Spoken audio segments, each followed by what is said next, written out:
Hey there, pedal people. It's the Pedal Guy here. How you doing? Today what we're going to do is we're going to take an in-depth look at the NUX Solid Studio. But before we get started, please take a second and click on that subscribe button down there so you can stay up to date with all of our videos. Okay, well, the Solid Studio pedal. This is a pedal that is meant to take the place of a cabinet. And it does that by using what are called impulse responses, which are samples or recordings of various speakers from different cabinets. They have pretty much everything you could need to get started here. You have, in fact, 8 different cabinets to choose from, 8 different impulse responses. You also have 8 different types of microphones to work with, where you place the microphone, and you have 3 different types of power amps to choose from. So basically, if you're a gigging musician that's on the road, or you're working in a studio environment where you can't use a cabinet, this is a great solution to get around that problem. In addition to this, one of the cool things about this pedal itself is that you can actually record your own third-party impulse response into the pedal itself. And that's without any additional software. It can all be done just from the pedal. So if you have a cabinet that you just love and you want to have that sound wherever you go, you can record it right into this pedal. Isn't that cool? All right, so we're going to take a look and an in-depth tour of this of the top of the pedal, but let's take a look at the back first, just so we can get familiarized with this pedal itself. Okay, so we have a USB output. I'm going to unplug the power source here so we can see that. We have a USB plug here, a USB port, and this is used to update the firmware. And I highly recommend that you download and install the latest firmware before you start watching this entire video, because that is in fact what we already did. So this is going to be using the latest firmware, which has a couple of bug fixes in it, and also there is a sonic difference. So you'll be a lot happier if you grab the latest firmware and install it. Towards the future, this port will enable you to load your own third-party impulse responses into this pedal. And that's coming fairly soon from what I understand. There are literally thousands of impulse responses out there. A lot of them are paid for. Like Celestion has a whole selection of different impulse responses from their vintage speakers, and you'll eventually be able to pop them right into this pedal. There's also a ton of free ones out there too. So you really do have a great an ocean of impulse responses to work with. But that's not quite there yet, but we're getting there. They are getting there. So we'll be there before too long, I'm quite sure, because it is actually in the Cerberus, which is the kind of the big brother to this pedal itself. All right, so let's go through the ins and outs. You have your 1/4-inch input. Now that can be a line level input if you want to. That can be an input coming from the back of an amplifier if you want. From there, you have your level selection. You have a selection between +4 and -10 dB. You have the ability to change between line and speaker as your level source, and this is helpful if you're using a line level.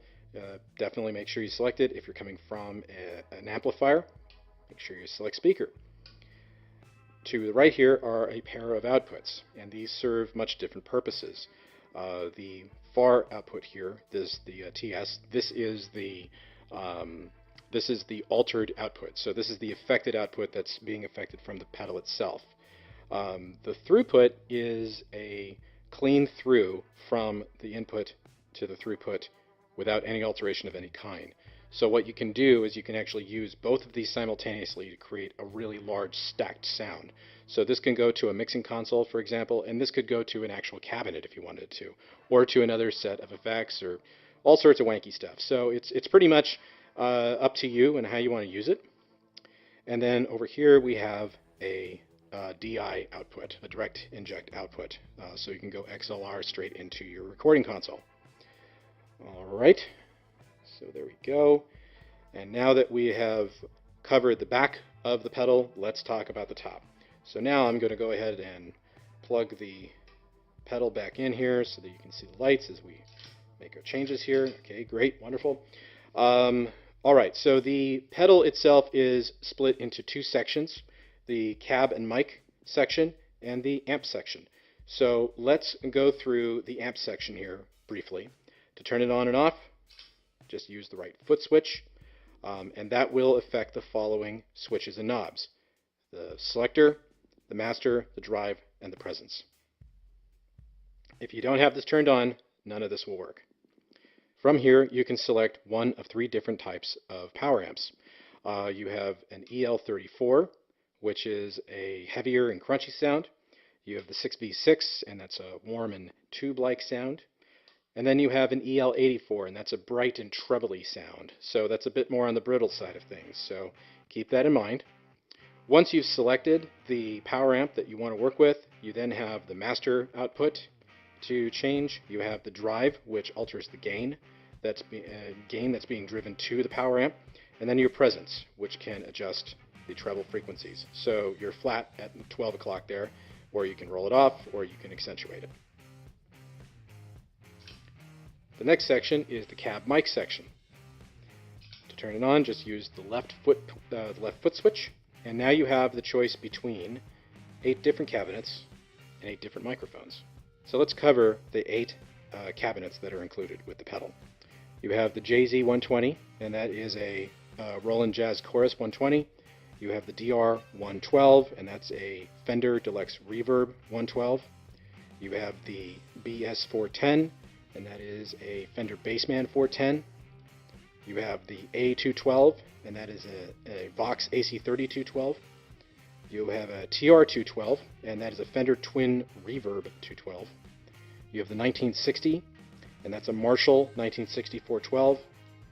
You have the GB 412, and that's a Celestion Greenback 412. And then you have the V 412, and that's a Celestion Vintage 30 412.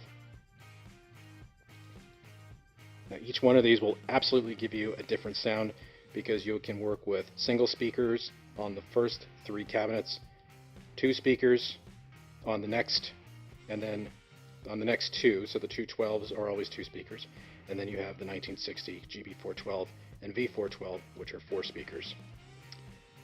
So each one will definitely give you a much different sound. Now to the right of that, we have the dynamic microphone section here. I don't know why I call it the dynamic microphone section. It's just the microphone section, folks. Maybe I'm embellishing a little bit to be artsy. So starting with the top here, we have the Dyne 421. That's a Sennheiser MD421. We have the S57, and that's a Shure SM57, one of the most used dynamic mics on the market. We have the U87, that's a Neumann U87. And then we have a couple of ribbon microphones here. We have the R122, and that's a Royer R122, and then R121, which is the Royer R21 ribbon microphone. And now we have a couple of AKG microphones here. We have the C412, which is the AKG C412, and then the C3000, which is the AKG C3000. And then finally, we have another Shure microphone here on the end, the B52, which is a Shure Beta 52. And like the cabinets, each one of these microphones will sound remarkably different from each other. So no two are quite alike, and they can certainly serve different purposes. So you have a selection of dynamic, condenser, and ribbon microphones. So a lot of versatility here for the money. And from that point, let's talk about what we're going to be doing here. What we are going to do is we're going to go through the pedal a little bit here. I'm going to go through some of the different presets, and we're going to cover that. So let's discuss the setup that we're using here. We are using a Hot Tone Britwind legacy floor amplifier, and that's going straight from the output to the input. Quite simple. It's a line level, so we will be selecting line, and I'll keep it at plus 4 dB. And then we're going to go straight from there to our recording console. So I'm going to go to the TRS output. By the way, you can also plug your headphones into that directly if you want to. That's very helpful, so you don't actually have to use a console if you don't want to. And from there, we now have a very easy setup. So let's go ahead and get started and listen to the Solid Studio. Okay, so we are using a humbucker here, kind of a Les Paul type of guitar. We're using a very clean setting on the Britwind, and I'm not using the cabinet simulator out of the Britwind, by the way, so just in case you happen to be familiar with that amplifier. So to hear just the very basic sound, very plain, very vanilla. And from there, what we're going to do is we're going to turn on the amp, and the cabinet and mic section, and I'm going to show you what's going on under the hood here. So let's go ahead and just play a chord as I turn on the two different pedals, or the two different foot switches, I should say. So here we go.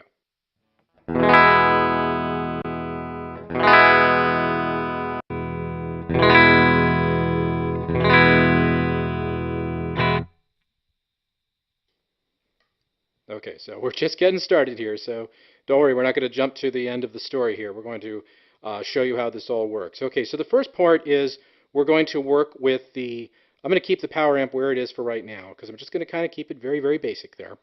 But what I'm going to do here is we're going to select the cabinet, and then we're going to select a microphone, and then, and this is the one thing I forgot to mention, is we're going to work with the mic placement so that you can hear the difference between center, middle, and edge of the speaker where the microphone is placed.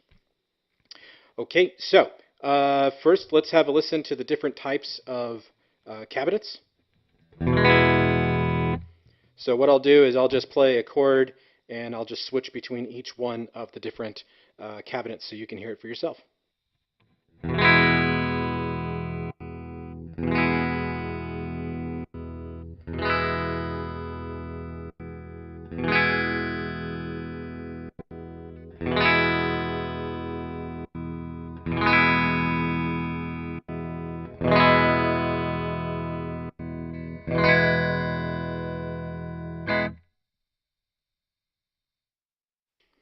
So I'm sure you can hear a very big difference as we go down the cabinets here. Now, each one of these has like their own kind of thing that they do best. So to keep it clean, the jazz chorus is really where it's at for me, at least. So I'm going to keep it there for now. And then what we'll do is we'll now select a microphone, and I'll just go through them real quick and show you what they sound like. So let's start with the Dynamic 421, which is the Sennheiser MD 421.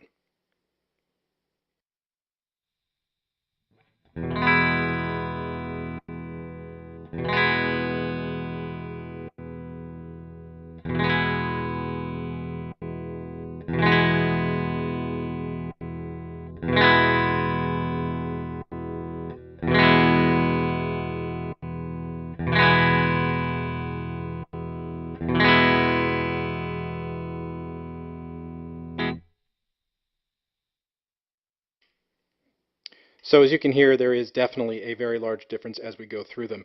And this will become even more obvious as we start overdriving the amp and giving you some of that old rock and roll sound there. Okay, so once we've selected it, what I'm going to do is just go here to the U87, which is a pretty mellow sounding microphone in this case. And from here what I'll do is I'll just change the different mic placements. So we have a choice between center, which is pointed right at the speaker cone.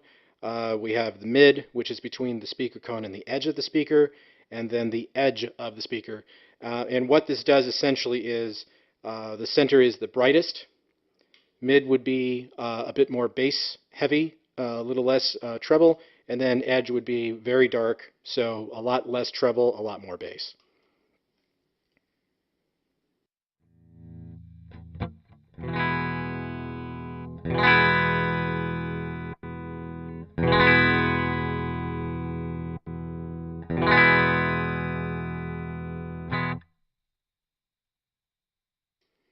Now let's move to the Dynamic 421 because that's a very bright microphone. And let's switch back to the center so that you can hear the difference again.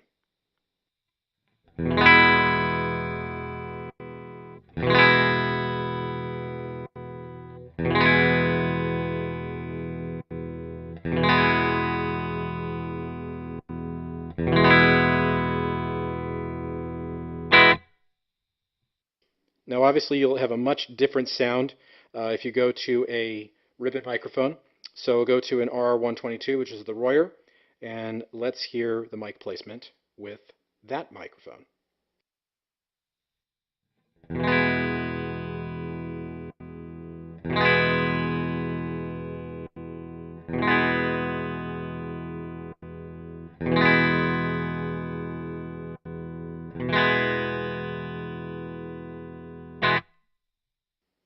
So each one of the microphones has its pluses and minuses.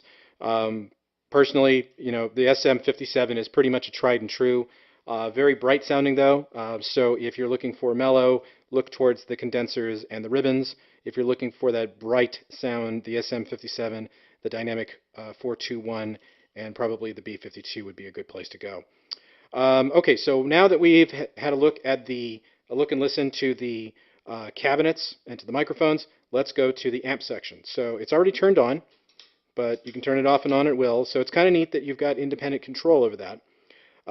So we have three choices here. The EL34, which is pretty full sounding, the 6V6, which is more of a tube warmy sound, and then you have the EL84, and that's much more brittle sound.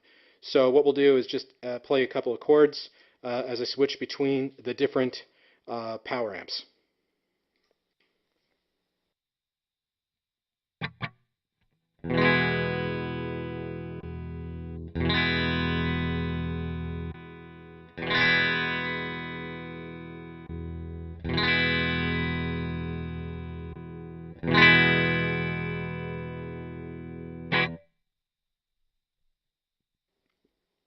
Okay, so hopefully you're hearing the difference there. It's a very stark difference between the three different power amps there, especially depending on what microphone you choose. Like, for example, if I select the 421, because that's a very, very bright sounding, very bright sounding microphone, and keep it in the center position, that'll have even a much more dramatic difference.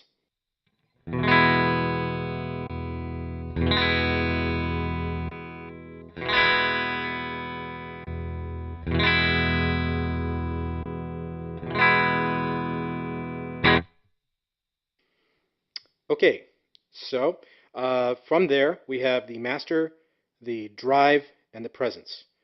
So to make our point here, let's keep it on the SM57, and let's make a couple of adjustments with the EL34 to the master, the drive, and the presence.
Okay, so there you have it.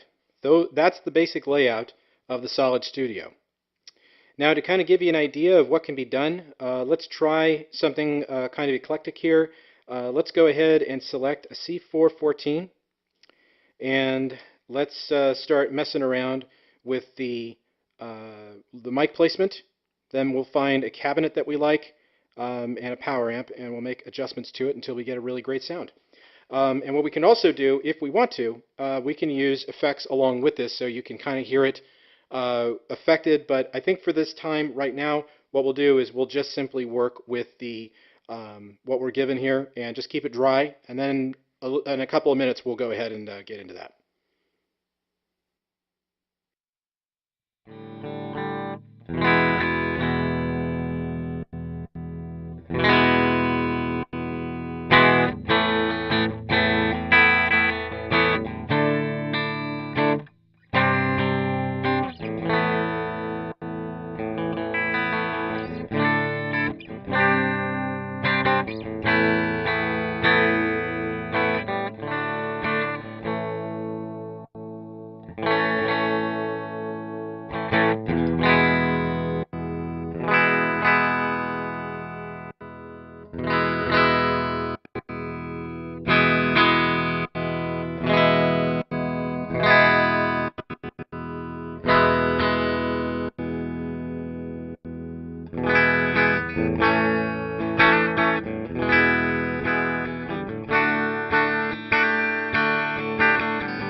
And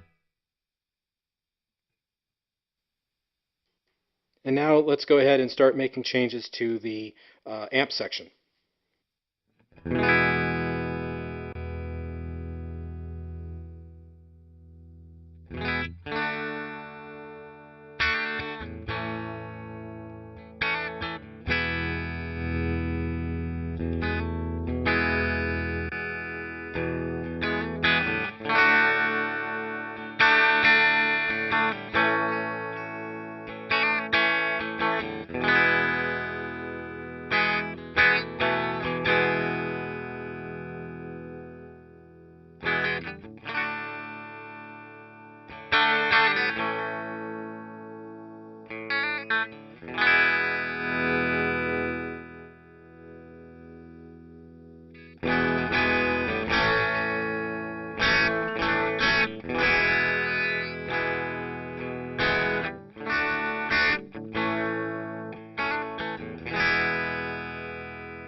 So I don't know if you just noticed that, but what I just did is I changed the to the EL84 to give us that prickly trebly sound. And in addition to that, what I did is I took the master all the way down to about the 9 o'clock position here, and I took the drive to a 3 o'clock position. So in fact, I'm driving the power amp to give it a bit of gain. So it's just like turning up the gain knob on your amplifier. And that's perfect if you're looking to try to create that great cabinet breakup sound. So if you want something that sounds really rock and roll without doing a lot of extra distortion, that's probably a good way to do it, to start layering it. But if you're looking for that like uber clean sound, then keep that gain down as far as you can and use the master as your volume. And I kind of suggest rolling the presence off a little bit, especially depending on which of the power amps you select. So if you're using the EL84, absolutely roll those things off because you'll go deaf. And then there's the 6v6, which is a bit more of a jazzy sort of sound. You can, from there, I would probably increase the presence a bit to give you a bit more treble. So let me just explain it for you so you can hear it.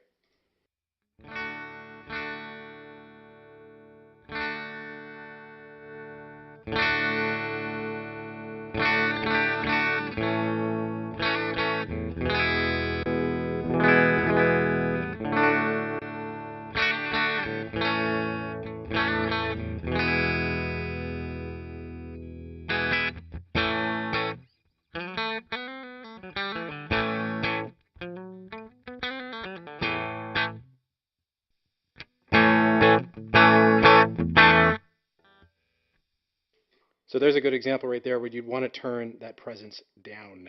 So bring it to the 12 o'clock position to keep it flat.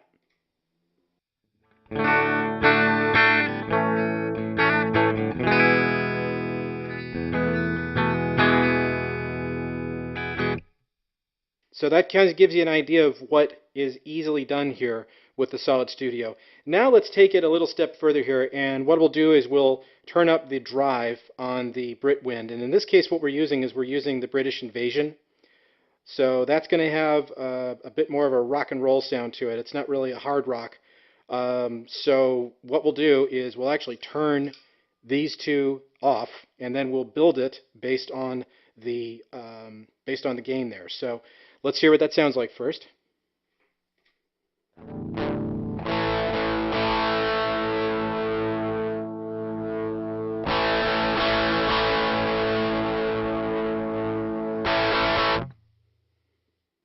So we're not using the cabinet simulator out of the Britwind. So just make sure you understand that. So you're hearing the real deal there. Okay, so it's just like having your amp plugged into the Solid Studio dry as a bone. Let's go ahead and start adding some of the magic of the Solid Studio to this sound.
So isn't that interesting?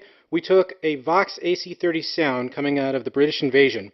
We took that into the Solid Studio where we selected an AKG C414, and that made a huge difference when we were touring through the cabinets, because what I first started with was the A212, and that's a Vox AC3212. So essentially, this cabinet matches the amp that I'm using perfectly. But once I started working with the different cabinets, I'm sure you heard there's a huge difference in the sound as it got smaller and then larger. And some of them are just clearly not a good match. However, what you can do is, before you start throwing the baby out with the bathwater, is you can start working with the different microphones, because each microphone has its own characteristics and will absolutely alter the tone. So instead of working with the tried and true SM57, I switched down to the C414 and got an amazing sound out of it in a relatively easy way, even when I selected something like the Greenback 412. So let's hear that again.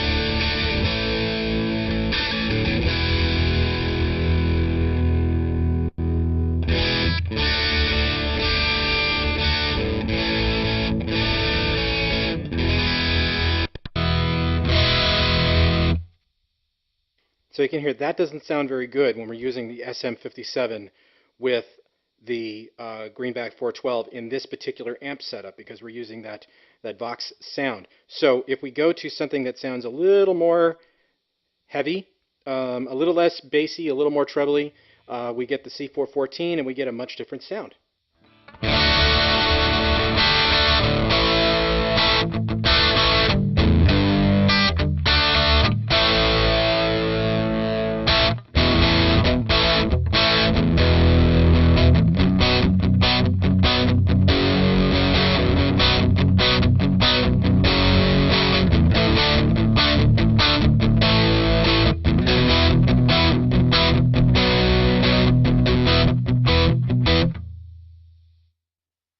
Once I get that hard rocking sound, it's just, you gotta go to the AC/DC stuff, right? All right, so in addition to that, I made some adjustments to the power amp here. So instead of going with the old standby here, the EL34, because that's kind of like the power amp that just sounds good no matter what, I went to the 6V6, which is a lot more bassy sounding. And I still wanted that tubey sound, so what I did is I increased the presence to give me that more, to basically introduce more treble frequencies in. So let's hear the difference again from the EL34 to the 6V6.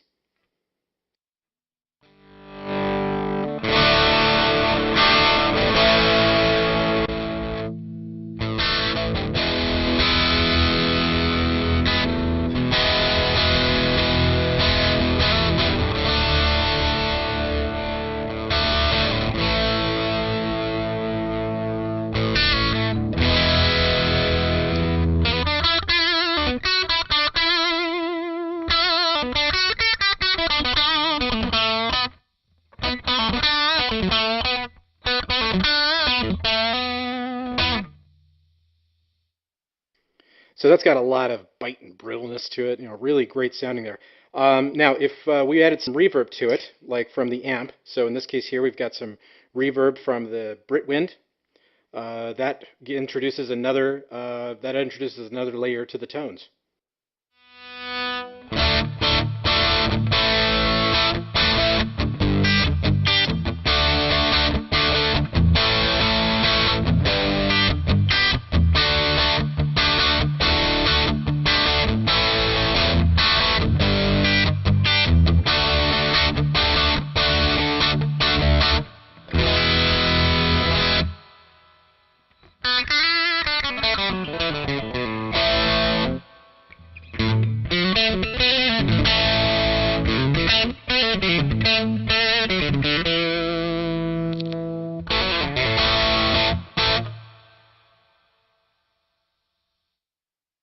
Now what I did in that case is I switched from the bridge pickup to the neck pickup on my guitar here.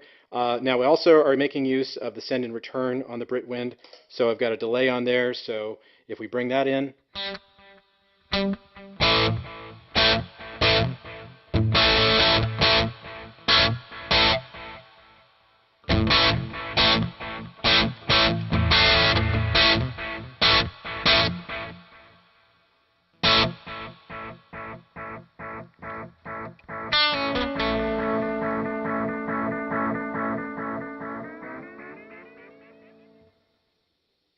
of course, I realized I just kept the microphone on while I was doing that, but you get the point.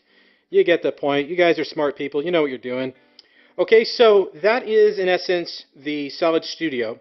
Now, in a future tutorial, because it kind of requires a little bit of work, a little bit of setup and all that good stuff, I'm going to show you how to record your own impulse responses into the Solid Studio. Okay, so for more information on this pedal and the other pedals that we carry, please visit us at ThePedalGuy.com. And be sure to follow us on Facebook, and please subscribe to our YouTube channel. Thanks and have a great day.